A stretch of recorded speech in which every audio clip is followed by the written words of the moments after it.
Bike ও মালবাহী গাড়ির মধ্যে মুখোমুখি সংঘর্ষ। উত্তর চব্বিশ পরগনার গোবরডাঙ্গা থানার অন্তর্গত নকপুল হাবড়াগামী রোডে কাছারিবাড়ি এলাকায় বাইক ও মালবাহী গাড়ির মুখোমুখি সংঘর্ষ।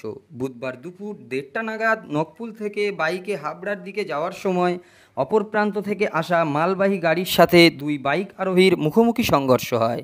এলাকার সূত্রে খবর, সংঘর্ষের পর ওই মালবাহী গাড়ির ড্রাইভার রাস্তায় গাড়ি রেখে পালিয়ে যায়।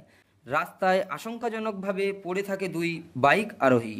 খবর পেয়ে ঘটনাস্থলে ছুটে আসে গোবরডাঙ্গা থানার পুলিশ এসে এলাকার মানুষজনের সহযোগিতা নিয়ে রাস্তা থেকে দুই বাইক আরোহীকে আশঙ্কাজনক অবস্থায় উদ্ধার করে হাবড়া হসপিটালে চিকিৎসার জন্য পাঠিয়েছে।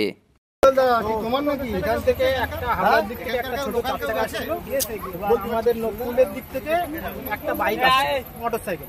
ওনারা দুজন ছিল। এবার স্পটে ওনারা দুজন মুখোমুখি অ্যাক্সিডেন্ট হয়েছে। তো অতএব ওনাদের মোটরসাইকেল যাদের ওনাদের মাথাতে চোট লেগেছে।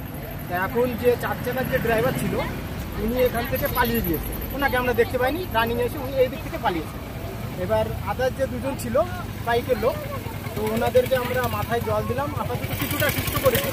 তারপরে আমরা একটা নর্মাল ছোট একটা গাড়ি দেখেছি, টোটোতে করে ওনাদেরকে আমরা হসপিটালে পাঠিয়েছি। তারপরে ওনাদের যে বাড়ির আছে লোক আছে ওনাদেরকে ফোন করেছি, ওনারা বলছে হসপিটালে এই অবধি।